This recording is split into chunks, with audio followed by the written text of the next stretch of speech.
आजको यस पवित्र भूमिमा आएर हाम्रा महागुरु फागुनन्द लिङ्गदेन जुन हाम्रो राष्ट्रिय विभूति पनि हुनुहुन्छ।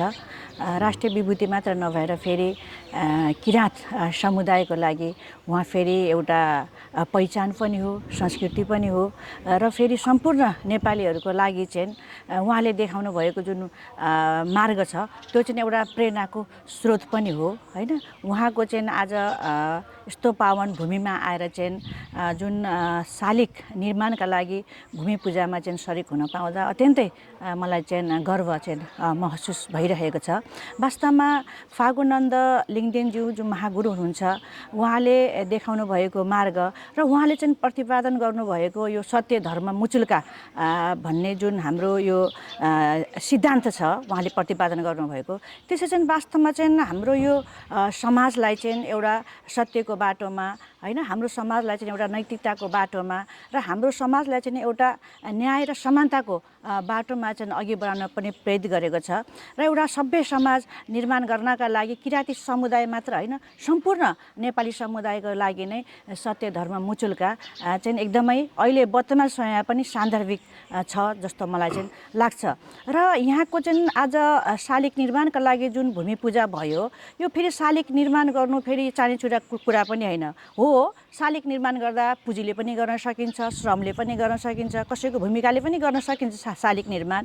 तर चाहिँ हाम्रो राष्ट्रिय विभूति महागुरु हाम्रो चाहिँ फागुनन्द लिङ्गदेनज्यूको शालिग निर्माण गर्नुभयो भनेकै उहाँले चाहिँ समाज सुधारका लागि गर्नुभएको कार्य, उहाँले चाहिँ आफ्नो राष्ट्रिय एउटा चाहिँ देशकै पहिचानको लागि गर्नुभएको चाहिँ कार्य र उहाँले चाहिँ देखाउनु भएको जुन मार्ग दर्शन छ त्यो चाहिँ आगामी भावी पुस्ताहरूका लागि पनि जीवित राख्नका लागि भावी पुस्ताहरूलाई पनि आफ्नो मौलिक संस्कृति परम्परा संस्कृतिप्रति चाहिँ प्रेरित गर्नका लागि पनि यो शालिग निर्माण गर्नु भनेको चाहिँ एउटा चाहिँ राम्रो कार्य हो जस्तो मलाई चाहिँ लाग्छ। र महागुरु फागुनन्दले जुन हामीलाई चाहिँ एउटा विचार प्रतिपादन गरेर जुन हामीलाई मार्गदर्शन गर्नुभएको छ त्यो मार्गदर्शनमा चाहिँ हामी हिँड्न सक्यो भने पक्कै पनि हाम्रो समाज चाहिँ सभ्य बन्छ भन्ने कुरामा पनि म विश्वस्त छु। हजुर मन्त्रीजी, हजुर बोलिरहँदाखेरि जुन यो निर्माणको क्रममा प्रदेश सरकारको तपाईँ प्रतिनिधित्व पनि हुनुहुन्छ हैन, प्रदेश सरकारको चाहिँ कस्तो प्रकारको भूमिका रहन सक्ला? होइन, प्रदेश सरकारले हाम्रो के गर्यो भन्दाखेरि अस्ति भर्खरै चाहिँ हामीले चाहिँ नीति तथा कार्यक्रम हामीले होइन सार्वजनिक पनि गरिसकेका छौँ र हाम्रो बजेट पनि प्रदेश सरकारले ल्याइसकेको छ होइन।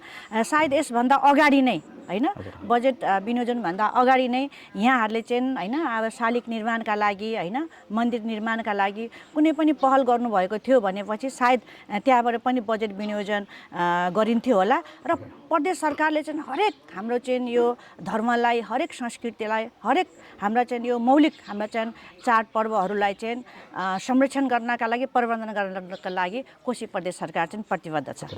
हजुर जुन कोशी प्रदेश सरकारको प्रदेश सभाको सदस्य पनि हुन्छ होइन, यो यही कोशी प्रदेशमा विगत 30 वर्षभन्दा बढी समयदेखि चाहिँ नेपाली भाषी, नेपाली धर्म संस्कृति मिल्दोजुल्दो भन्ने गर्दाखेरि पूर्ण रूपमा नेपाली मनले होइन उहाँहरू बसिराख्नु भएको छ। तथापि उहाँहरूको पहिचान अहिलेसम्म स्पष्ट हुन सकिरहेको छैन। न त भुटान जाने, न त नेपालमै स्थायी रूपमा समाधान हुने होइन स्थानीयकरण हुने, न त उहाँहरूको छुटेको परिवारसँग फेरि पनि पुनर्मिलनको लागि तेस्रो मुलुक पुनर्वास हुने त्यो सम्भावनाका ती ढोकाहरू कुनै पनि पूर्ण रूपमा खोलिएको छैन।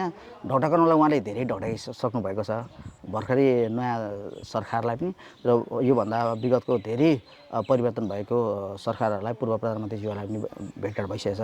र तपाईँ आफै अहिले यो ठाउँमा आइरहँदाखेरि कसरी लिनुभएको छ त्यो मुद्दालाई, कसरी उठान गर्नुहुन्छ? म व्यक्तिगत तवरले भन्दाखेरि यो भुटानी शरणार्थी स्थित यो बेलडाँगीमा आउँदाखेरि जस्तो उहाँहरूलाई देखिसकेपछि र उहाँहरूलाई देख्नुभन्दा अगाडि पनि उहाँहरूको जुन मुद्दाहरू थियो त्यो मुद्दाप्रति म व्यक्तिगत रूपले भन्दाखेरि एकदमै संवेदनशील छु होइन।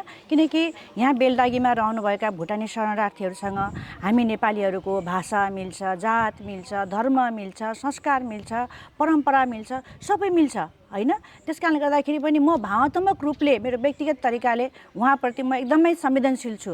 तर पनि अब भुटानी शरणार्थी भनिसकेपछि फेरि यो उहाँको मात्र समस्या होइन, यो हाम्रो राष्ट्रिय र अन्तर्राष्ट्रिय स्तरको यो चाहिँ समस्या हो। त्यस कारणले पनि यो अन्तर्राष्ट्रिय समस्या भएको कारणले गर्दाखेरि पनि अघि पनि भन्दै हुन्थ्यो कतिपय 7वटा चाहिँ मुलुकहरूमा चाहिँ होइन हाम्रा भुटानी शरणार्थीहरू जुन बेलडाङ्गीहरूमा लगायत यहाँको क्षेत्रमा चाहिँ रहनुभएको छ उहाँलाई चाहिँ त्यहाँ लाने पनि कार्य गरियो र उहाँहरूको अझसम्म थुप्रै मागहरू छन्। फेरि मागहरू हुँदै गर्दाखेरि हाम्रो कोशी प्रदेश सरकारले पनि कुन कुन मागलाई चाहिँ सम्बोधन गर्न सकिन्छ भन्ने कुरा पनि मुख्य विषयको कुराहरू आउँछ।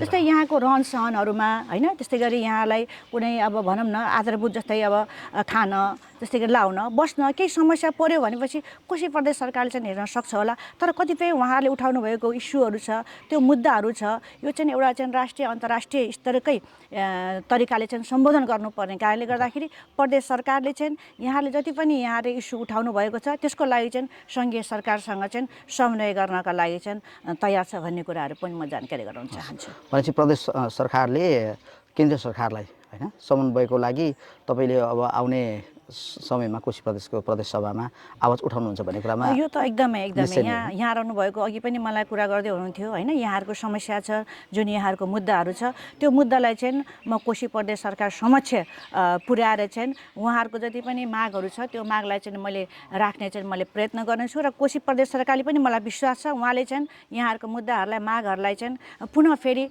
सङ्घीय सरकारसम्म पुर्याउनु हुनेछ भन्ने कुरामा पनि म विश्वस्त छु। यो अन्य प्रदेशहरू नेपालमा 7वटा प्रदेशहरूमध्ये कोशी प्रदेशको चाहिँ अहम दायित्व पनि हो, किनभने यो कोशी प्रदेशमै हुनुहुन्छ उहाँहरू र कोशी प्रदेशको एउटा यसलाई समस्या भनौँ कि के भनौँ होइन, तर कोशी प्रदेशको दायित्व चाहिँ हो भन्ने लाग्छ। होइन, कोशी प्रदेशको मात्र होइन, यो चाहिँ भुटानी शरणार्थी भन्ने बित्तिकै कोशी प्रदेशका मात्र होइन, यो चाहिँ सम्पूर्ण नेपालीहरू र सम्पूर्ण एउटा राष्ट्रको चाहिँ यो चाहिँ समस्या हो। मुख्य रूपमा यो विषयसँग यो मुद्दासँग अलिकति नजिकसँग बुझेको चाहिँ कोशी प्रदेश नै हो नि त होइन। त्यो भएको हिसाबले चाहिँ कोशी प्रदेशले उठाउँदा चाहिँ अलिक राम्रोसँगले उठाउन सक्नुहुन्छ होइन।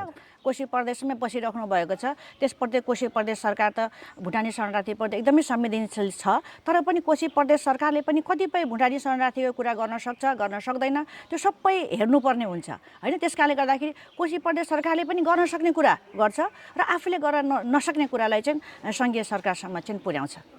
हस्, धन्यवाद। धन्यवाद।